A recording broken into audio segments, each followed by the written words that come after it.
Meeting for May Transportation Advisory Committee will come to order, please. Kim, would you call the roll, please? Yep, Mr. Anderson, Here. Mr. Atkinson, Here. Mr. LaSalle, Here. Mr. Lyman, Here. Mr. Simmons, Here. Mr. McEnroth, Here. Mr. Jessic is not here, Mr. Tong, Here. and Mr. West. Here. Next item is approval of the minutes. Is there any changes or anybody wants to make, any discussion of the minutes, anything of might come up? Hearing none, I will say that the minutes are approved. Agenda analysis. Anybody want to make any changes in the agenda, move anything, say anything? This is going fast. I'll have one small addition to the staff report.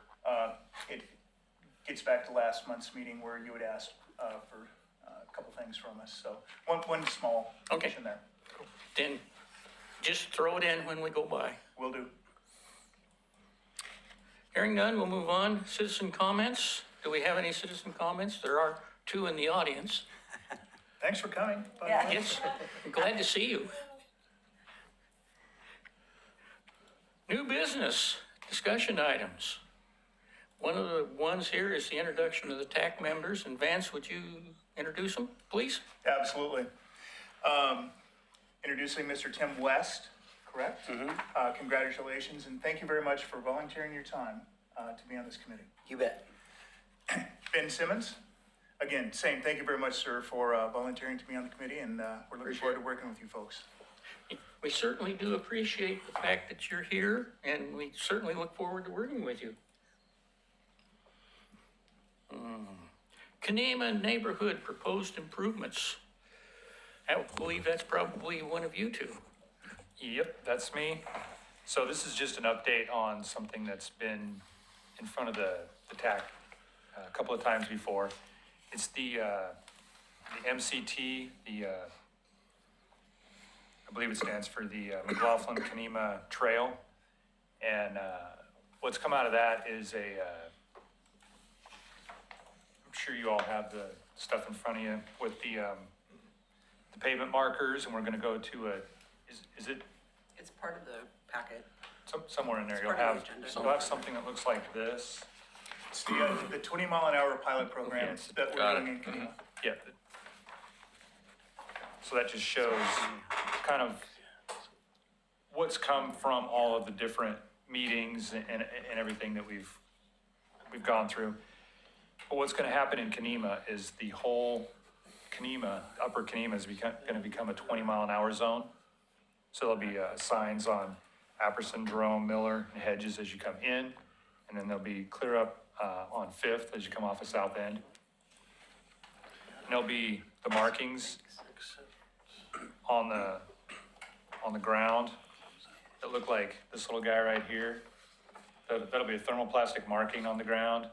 And those are you can kind of see where it says PM, every 150, 200 feet, you'll have a marker. But it's just to create a family-friendly route between Kenema Neighborhood Children's Park and the old Kenema Park.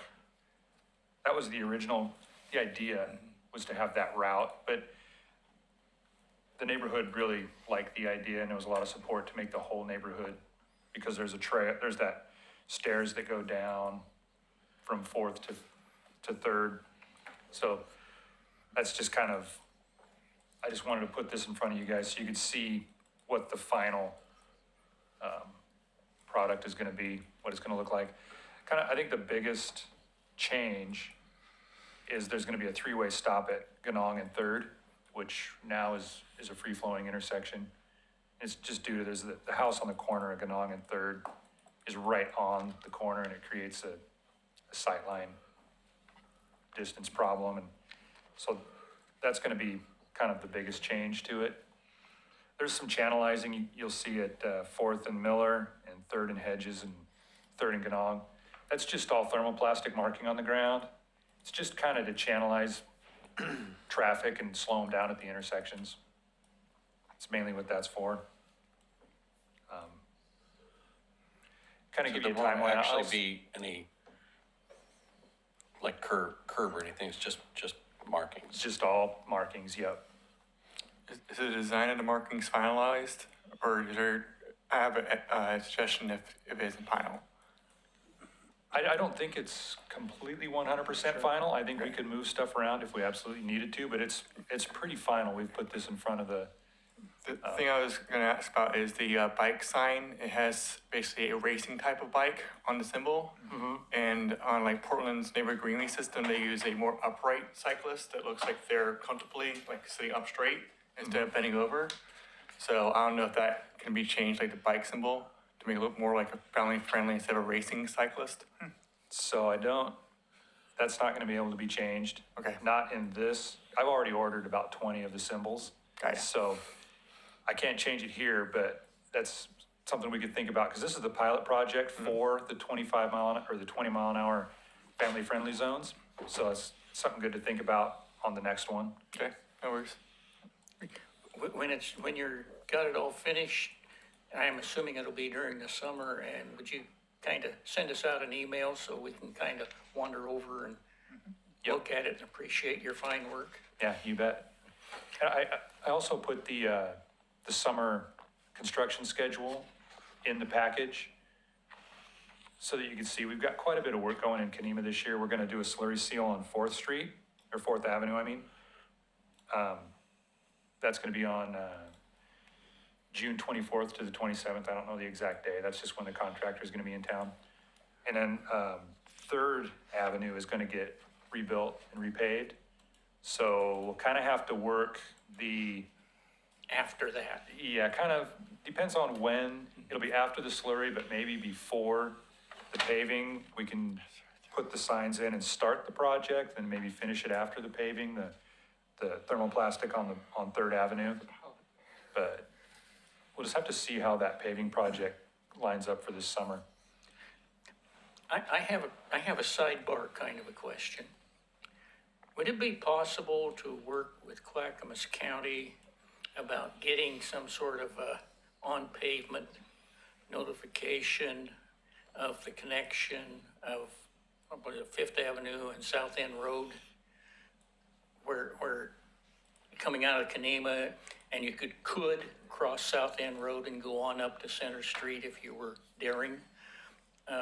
Would it be possible to get some sort of a on pavement kind of a marking there? Because when you come down the hill or go up the hill, that intersection, even though it's signed appropriately, is not apparent to you. So are you thinking on, put the marking on South End itself? Yes. So that when you're going uphill Or down, or down? you're kind of notified that there is an intersection coming up. Is there an intersection sign?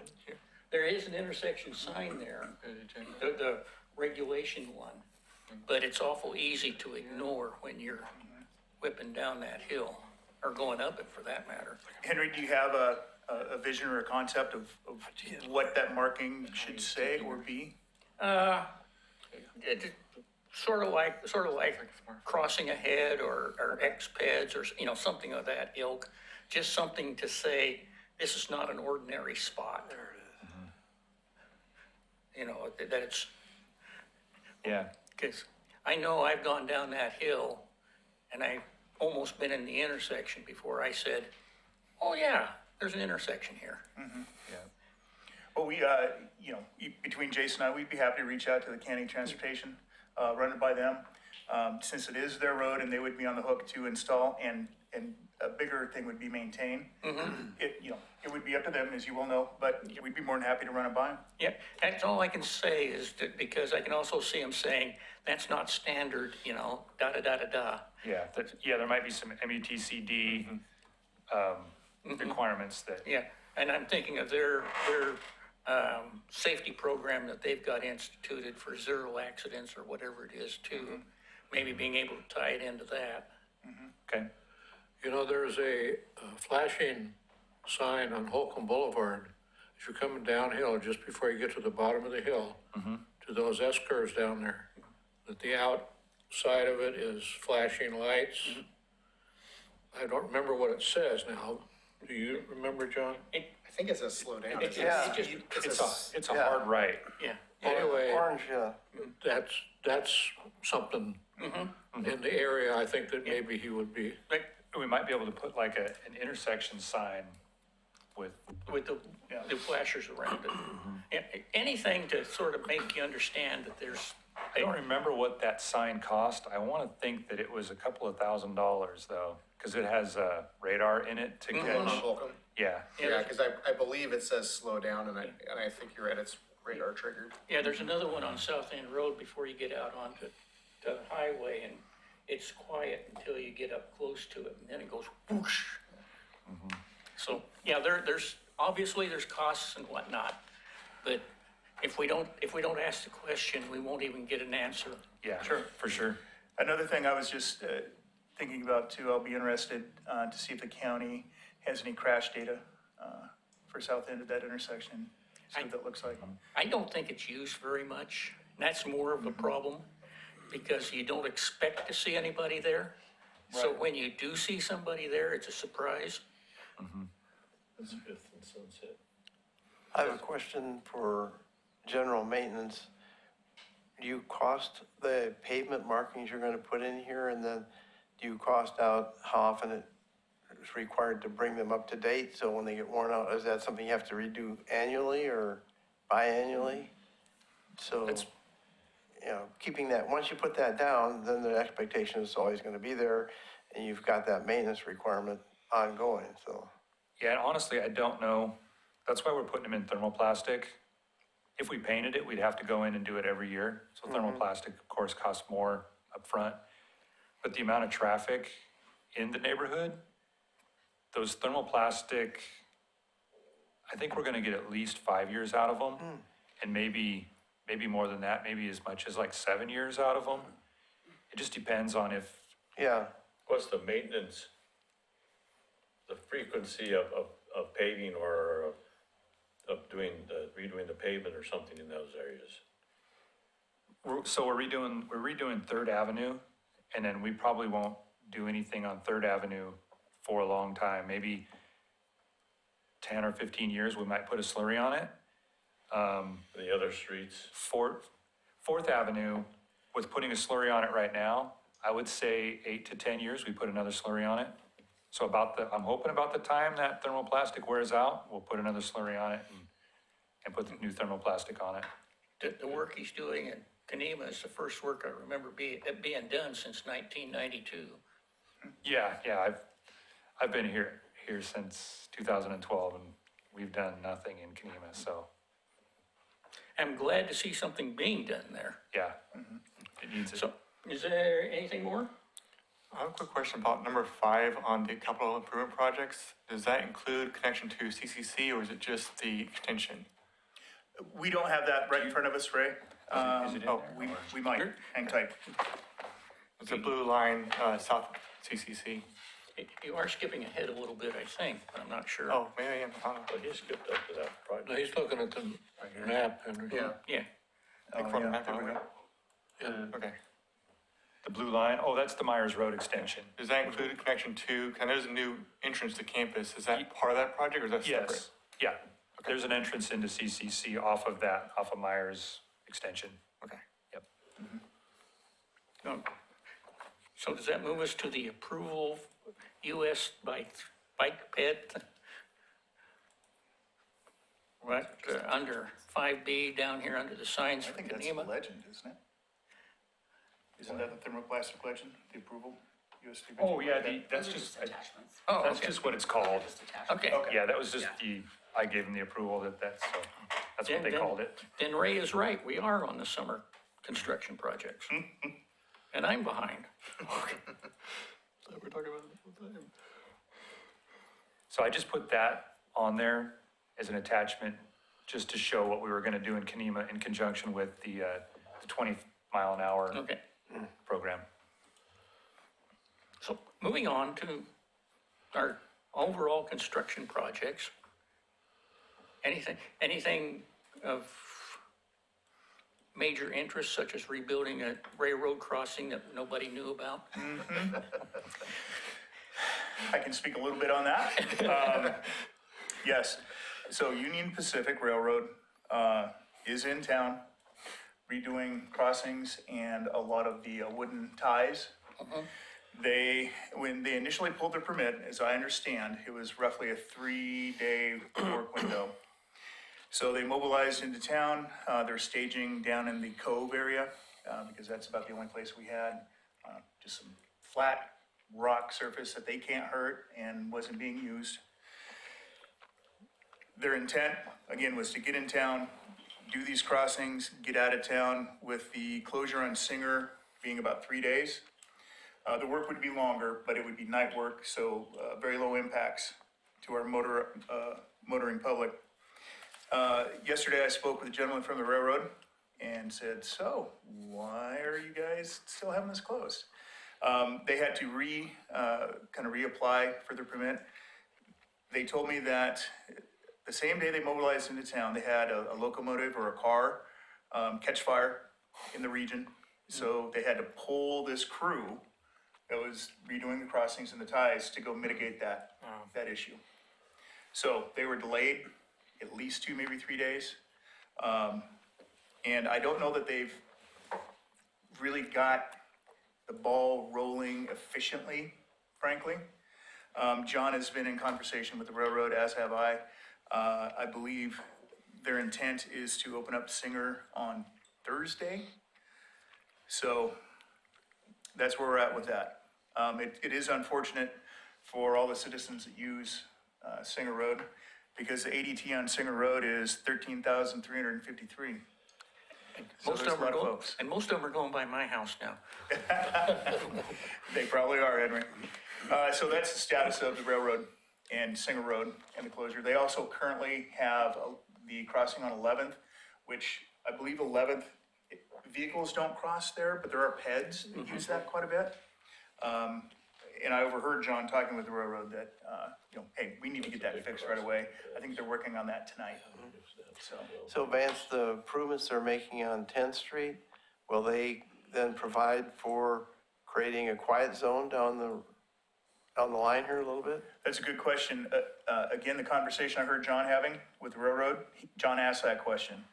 And I don't know that he got a definitive answer, John, other than the gentleman from the railroad, and again, I'm sorry, I was not speaking with him, so I don't know exactly who it was, said that the crossing they're doing, the answer is yes, it should be fine for the quiet zone. What would need to be changed as part of the quiet zone is the signal arms, signage, things of that nature.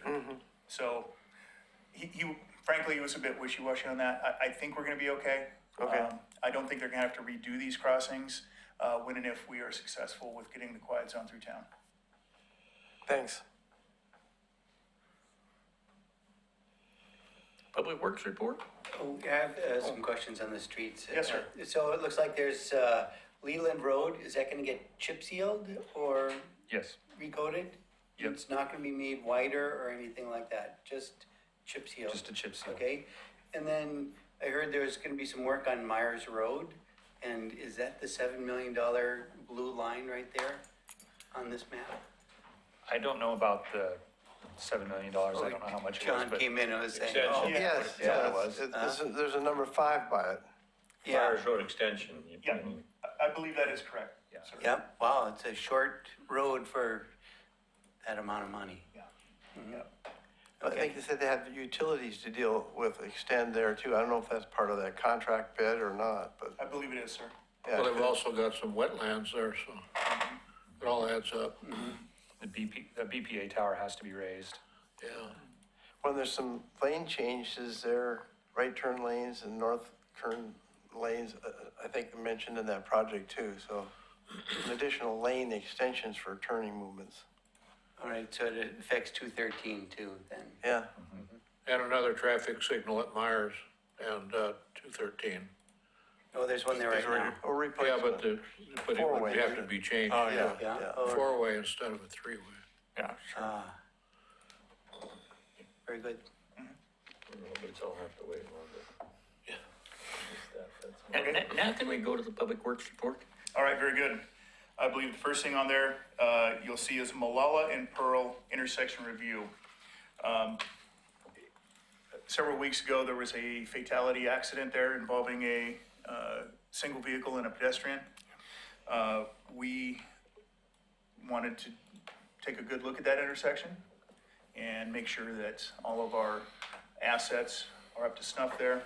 I believe you all have a copy of a memorandum that Dana Webb, a project engineer and soon to be our new city engineer, developed. In their report, you'll find that our intersection does meet everything in the MUTCD. We didn't have any issues with vegetation obstructing anything. All the lights are functioning.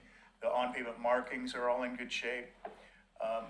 She did, with Jason and I, met her up there, and we did a good site visit. I think moving forward, there are some improvements that we might look into doing with the county's assistance. The county does our signal and pedestrian crossing work as far as any push-button activity. On Pearl, we noticed that if you hit the ped button on Pearl, it gives you an instant walk. Regardless of what the light is doing, you know, it doesn't really affect the light on Malala. And, you know, we thought, you know, I think there could be some better timing with that, because it kind of struck us that, you know, that is a bit odd. And our fear is it would give a pedestrian a false sense of security. They walk up, they hit the button, they have a walk, and off they go. The site distance on that'd be the west side of Malala on Pearl. There's two buildings in very close proximity to the roadway.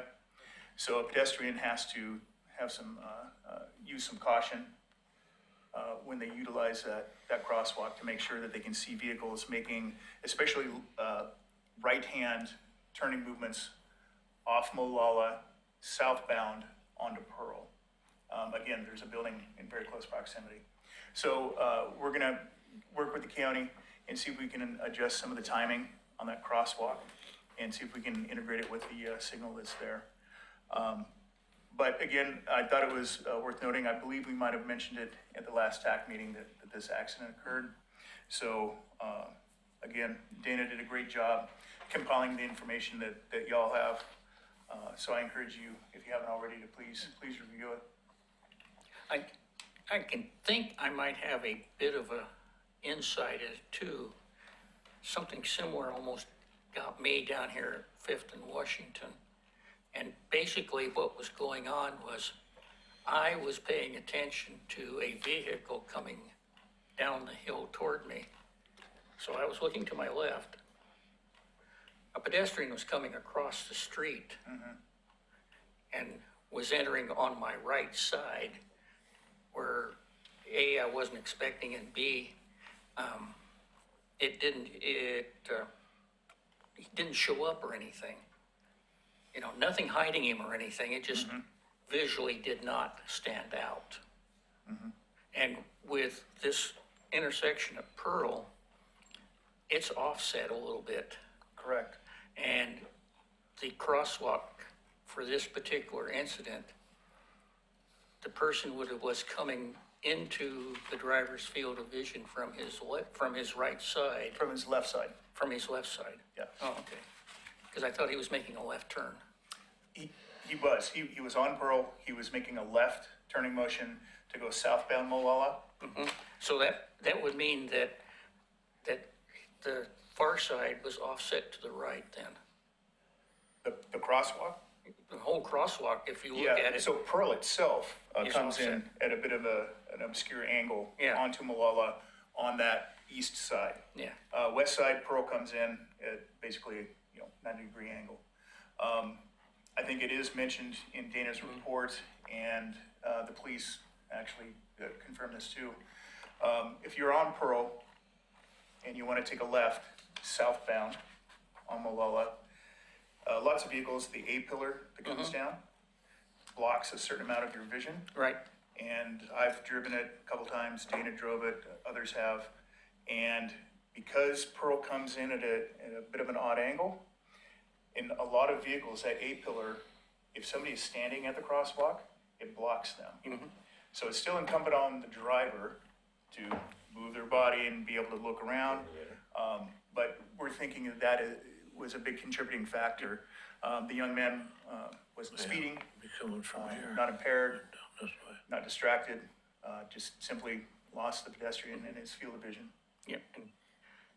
And It would most block unfortunate. A person from Yeah. moving from here, pedestrian. How about ODOT value pricing? Alrighty, I was gonna add one thing just before we move on. The leading pedestrian interval, I see a note about evaluation of that. Is that still being done with the county, at least in the possible modifications section of the document? I'm sorry, I didn't catch the first part, sir. The leading pedestrian interval, it looks like you're looking at evaluating that for crossings of Malala Avenue. Is that Yes. still being done with the county? Yes, yeah, I don't believe any work has happened as of yet with Okay. that, but absolutely that's the intent. Not only, as I mentioned, looking at the timing and the triggering of the crosswalk for Pearl, but also reevaluating Malala. We did receive documents, we reached out to the county and had them provide all their documentation on the signal timing, maintenance, everything that the county does for us on that signal. And they provided that. The signal frankly functions fine. The timing is within parameters. But there might be some adjustments that can be made. Or when you say the timing, is that for motors or for pedestrians or both? Both. Okay, Probably the main focus is for pedestrians. okay. The reason why I'm focused so much on LPI is because in downtown Portland, they have LPIs all over the place, and they help with preventing motorists from turning when, hitting a pedestrian, because it allows pedestrians to be out in traffic and visible. And when a lot of places in suburban areas don't have that, so pedestrians basically coming in at the same time the motorist is turning, and that's one thing I think is something that can be done. Right. What's an LPI? The leading pedestrian interval, I use the acronym, sorry. Leading pedestrian interval is what it's called. It gives the pedestrian a head start over the vehicle. Right. Yes, 3 to 7 seconds. So this pedestrian was standing right at the corner of the pink building right there. I must admit, sir, I don't recall the color of the building. It is, So would it's be the old the- grill restaurant. Wild West Emporium Yeah. now. is that it? Okay, Yeah. yes, that's, Yeah, that sounds correct.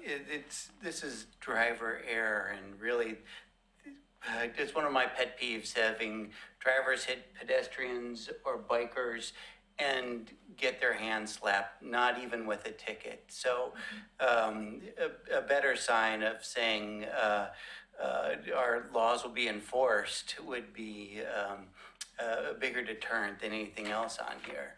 So this is a driver error, and he walked away from this, after seeing the police, and the police let him walk. But, no, it's something that there is no easy answer. Your signage is great right here, and, this is a driver error. So, I just want to add to this discussion, I don't know if this is a good time to talk about this, but the crash versus accident discussion, how do you refer to these instances? Because a lot of times in America, we refer to, car crashes as accidents because people assume it's just accident. Well, if it can be prevented, then it's not an accident, it's a crash, at least from a lot of people in my field of study, we try to change that language so we can say, how can we improve on things instead of calling it an accident? So just want to throw it out there that if we can change our language, how we refer to these things, it'd be helpful as well. Thanks, Ray, duly noted, thank you. Okay, folks, on this ODOT value pricing webpage, until right before the meeting, I thought Mr. Lewis was going to be talking about this. In just a couple minutes before the meeting, on your computers, really what he wanted to share with you was the link that you can go to look at this ODOT value pricing, and it's in regards to the tolling that was brought up at the last TAC meeting. John did mention that ODOT was required to do a study about tolling by the federal government to receive their, at least a portion of their funds to do the 205 widening project. That's unfortunately really all I know about this subject. And even John was more, he just wanted to get this link in front of you folks so that you could, peruse through it. I don't know if it's going to answer any questions anybody might have, but there is some pretty good information on that link. Okay? So again, my apologies for not being more informed on that particular topic, but I blame John Lewis. No, I'm just kidding. I can't blame him, can I? And as I mentioned, Henry, just a couple quick things. One of the things that you had asked for at the last TAC meeting, when we were talking about tolling, the ramifications of the Willamette Falls Legacy Project and what impacts that would have in town. One of the things you asked for was some traffic counts in the downtown area. I do have those if you would like them. Oh, I would. Okay. These are right off of our GIS system. They are current as of 2017. That is the most current traffic counts that we have. And it's, again, as you'll see, I targeted, Main Street in the core downtown area because it seemed like that's what we were talking about. So there's some interesting numbers there, especially on Main Street, where some of the traffic counts go up pretty dramatically in a 1 or 2 block area. Just out of curiosity, has anybody actually gone out during, say, 3 or 4 o'clock and just kind of stood on the corner and watched the cars go by? Which corner, Henry? Well, I'm thinking about, Some of us don't have that sort of time. yeah, but it's most instructive. For example, I've been up on the promenade watching the bridge along about 3:30. And today, in this traffic conditions we have today, traffic stacks up today back to Willamette View Drive where it connects up to 43 today. With some of the changes that, could happen, as was discussed last time, that could get markedly worse. And also, But that traffic circle may have some, it may, alter that. it may, but basically, where it looks to me like a bunch of people are getting off the freeway, crossing the old bridge, taking Main Street to 99 and heading south. That's And the other batch are coming across the bridge, taking Railroad North, 10th Street, Singer up the hill.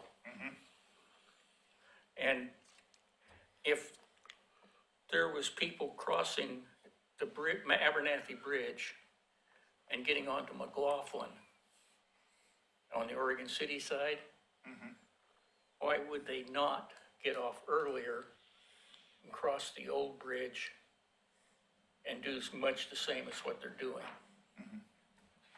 I think they probably would. Yeah, and that was sort of where I think I was headed with it, most of that, was saying, we need to kind of think about that on a long-term basis. Right. Question I had when I was reading through the ODOT value pricing was that it didn't look like there was a lot of participation from Oregon City or West Lynn in that particular study, which seemed kind of odd to me that the fact that it's going to affect these, if they're talking about putting the tolling in for the Abernathy Bridge, I'm coming in new. Was there a particular reason why there was a lack of participation from the cities being affected probably the most by it? Ben, I'm not sure. I don't have an answer for you on that. My only guess, and this is a guess, is that maybe ODOT didn't reach out to the city of Oregon City or West Lynn to provide input. But I don't know the reason for that. Okay. They did have meetings here on that.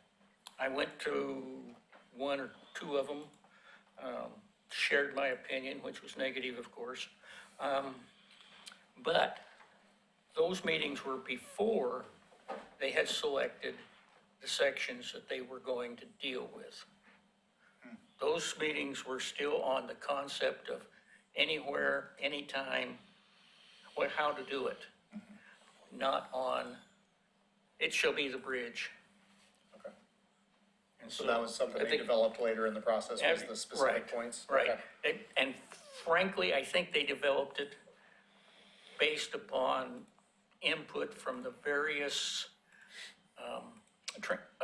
transportation people who wanted to deal with the choke points on the freeway, places where people had to go through in order to raise funds.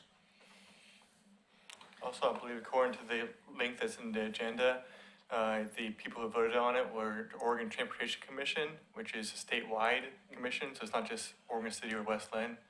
I don't know how many people from this area are on that commission, but I think they're the ones who voted on it.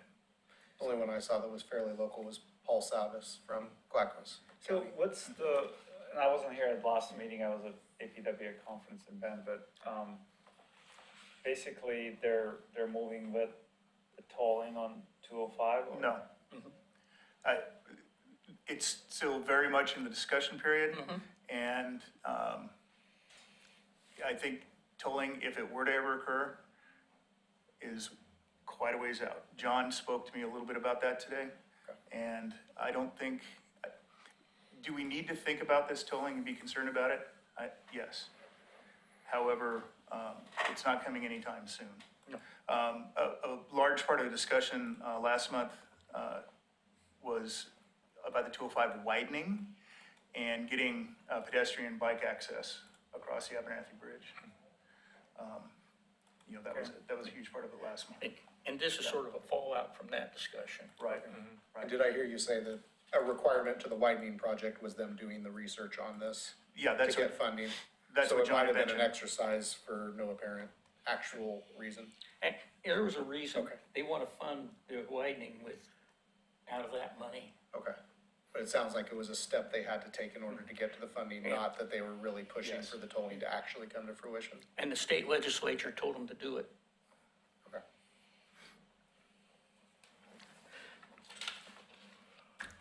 Okay, real quick, we had talked about National Night Out last month. There's a Captain Claire with, Oregon City PD.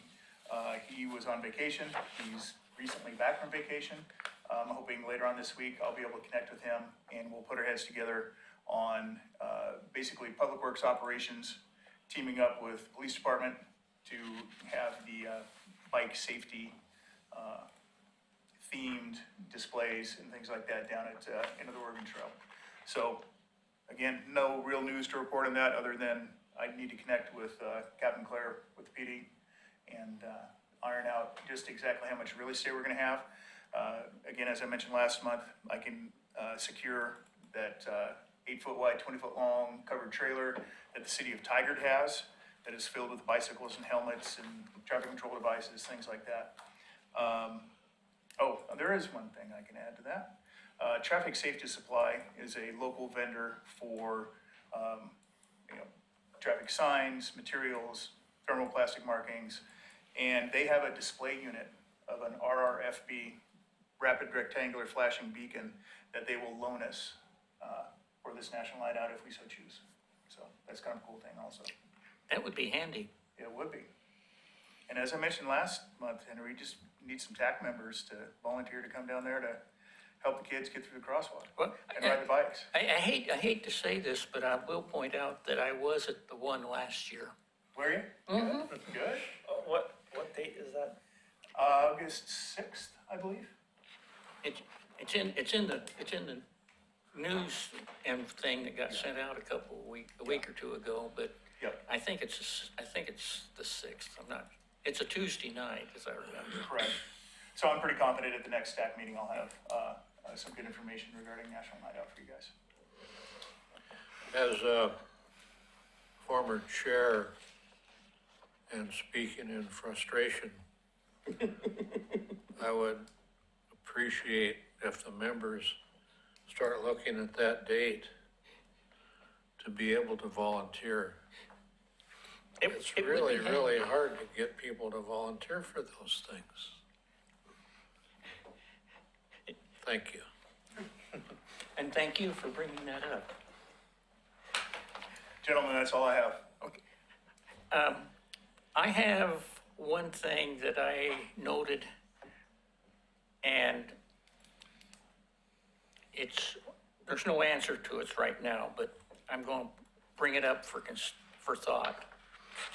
I took the Moelle Avenue improvement project survey that the city is pushing right now. And in that, they mentioned a concrete divider from Beaver Creek south almost to Claremont as being a potential installation in order to provide smoother traffic flow. Thinking about it, I think that that's going to create more problems than it's going to solve, because thinking about it, everybody in the apartment complex is going to be prevented from going downtown without making a tremendous detour. There's no side streets that connect up to head back to town, so the only way they're going to be able to get out of that is to go south of Malawa someplace. And Or they like, could exit out onto Claremont. I'm not sure about the interior Yeah, configuration. they can. Okay, so that's a possibility then. The other one is that South Ridge Shopping Center itself is not laid out to allow that south entrance to be a safe entrance for all the traffic off of Malawa. Because that's where you have people stopping for Goodwill to drop their stuff off for Goodwill, and it'll pile up 2 or 3 cars. There are people who just stop in there, let their spouse go shopping and pick them up on the curb. Mightn't that be solved, since it's my understanding Goodwill's not gonna be there much longer? Well, something will replace it, Probably not something where people are dropping things off. but it's still a tremendous place where it's not easy to get through. You know, it just needs to be evaluated as to whether or not we are creating problems off the project that weren't really bad until we did the project. That's the point, So regardless of, to go south on Molalla, exiting from the shopping center, would be you'd have to go around the back of Goodwill to Claremont. Claremont, or you go out on Beaver Creek. Uh-huh. Which I think technically you're supposed to do that now.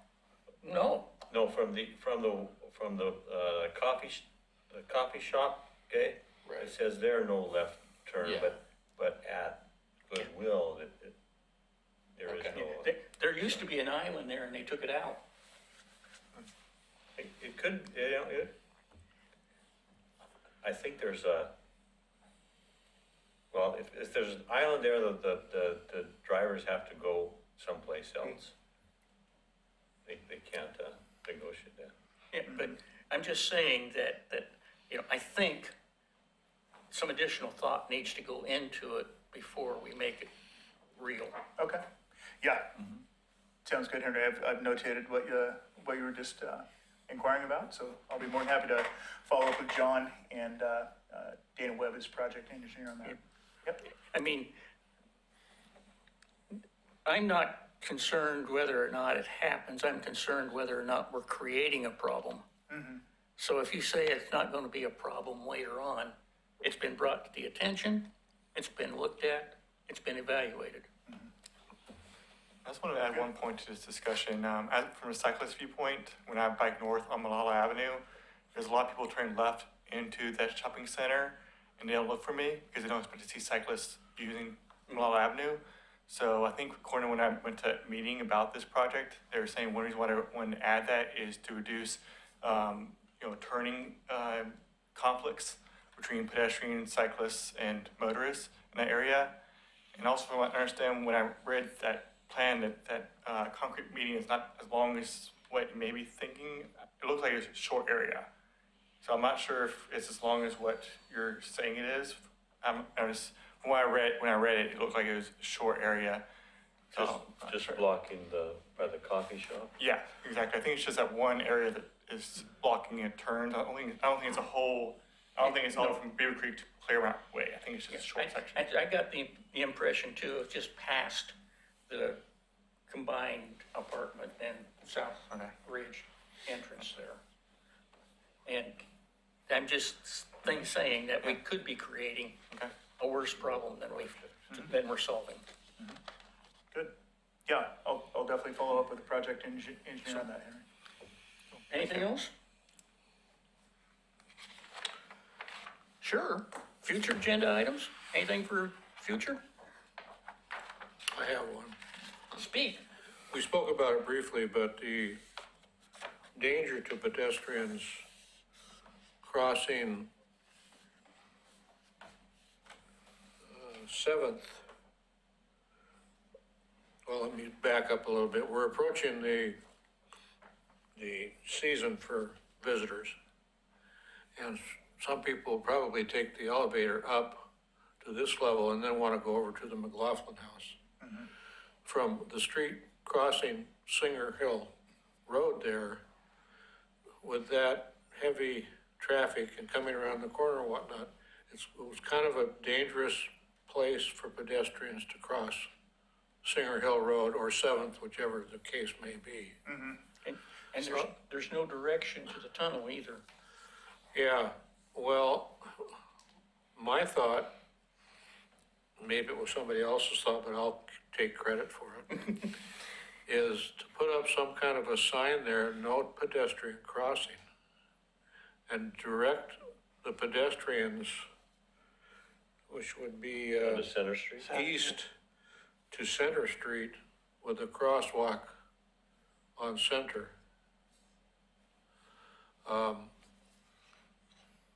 One of our former members, he brought it up, I think at a city commission meeting, where he had observed a family, a couple and their children, 2 or 3 children, trying to cross at that location, almost got hit by cars because of the danger there. But you almost want to cross at the corner, not at Center Street, because you can see the cars coming up the hill and down the hill, whereas at Center Street, you can only see them coming down the hill. And Center Street has that stupid dancing couple on the corner that I always think are pedestrians. Especially when somebody puts a hat on them. Yeah, Yeah, and the scarf around the neck. that's right. Yeah. Yeah, this area we're all talking about is very difficult, as you folks well know, because, you've got Singer Hill that takes that hard turn. You've got people coming up from the elevator, pedestrians that may not know that they can continue down Singer on the sidewalk, turn left down the stairs and go under the tunnel. If anything, when I'm just sort of brainstorming about this, I think potentially some better signage from people coming up from the elevator to direct them to the tunnel would be the safest and probably the most appropriate signage that we could put up there. I really do. Non-handicapped. Right about here. Oh, okay. That is true, it's not I've ADA, never but, used that tunnel like that. Didn't know it was there. for folks with disabilities, they can cross High Street, right there before it makes the sharp curve onto Singer, and make their way down the sidewalk along City Hall, right there, and make their way up. Yes, it's a long way around, but I don't really see any other way to get. Is anybody, do you know if anybody's watching the TV camera that's in the tunnel? We are now, because we just upgraded the DVR portion of it. So those So you can tell when there's people sleeping there. TV cameras in the tunnels are fake. Were you talking the tunnels or the elevator? The tunnel. Oh, the tunnel? The tunnel No, under don't Singer Hill. Don't let this out, but those are just for ornamental purposes only. Yes. But they did drastically cut down on the graffiti and vandalism believe it Yeah, or we not. had a bad problem in there. We put the fake cameras up, put the sign up, warning people they were being. Now we're broadcasting. Yeah. I was gonna say, If they're watching this, There's they're only probably three not people doing watching. Oops, advance, they're oops. faking the tunnel. I'm sorry, Henny, I thought you mentioned the elevator. So we did just, we do have working cameras in the elevator. And we just upgraded that system. Yeah. But every once in a while, I do notice there's some people taking refuge from the nighttime rain down there. Yep. Regarding other topics, I'm not sure if next month or another month about presenting Clackamas County, the safety action plan, I think it's called. I'm not sure when John was going to present, but I know you want to postpone it. So I just want to bring it up again. Okay, I've not heard Ray. September. I'm not sure what John's thought is on that. Okay. Next month tentatively, we were going to present, we're gonna have Kelly Reed, and the consultant that is helping with the Transportation Demand Management Group. We're gonna present, to you folks. And did Kelly have something else also? No, John was gonna do a 5-year PIMA. Gotcha. Kim just mentioned it would be a presentation by Kelly Reed on the TDM group, and then John was gonna do a more in-depth, 5-year PMUF plan update for you folks. Just one more thing. Since we skipped July and August, then next month will have to be a strong action plan put together for participation in the National Night Out in August. So just, Yes. You mean because normally we don't meet in July and August? Henry's gonna change that.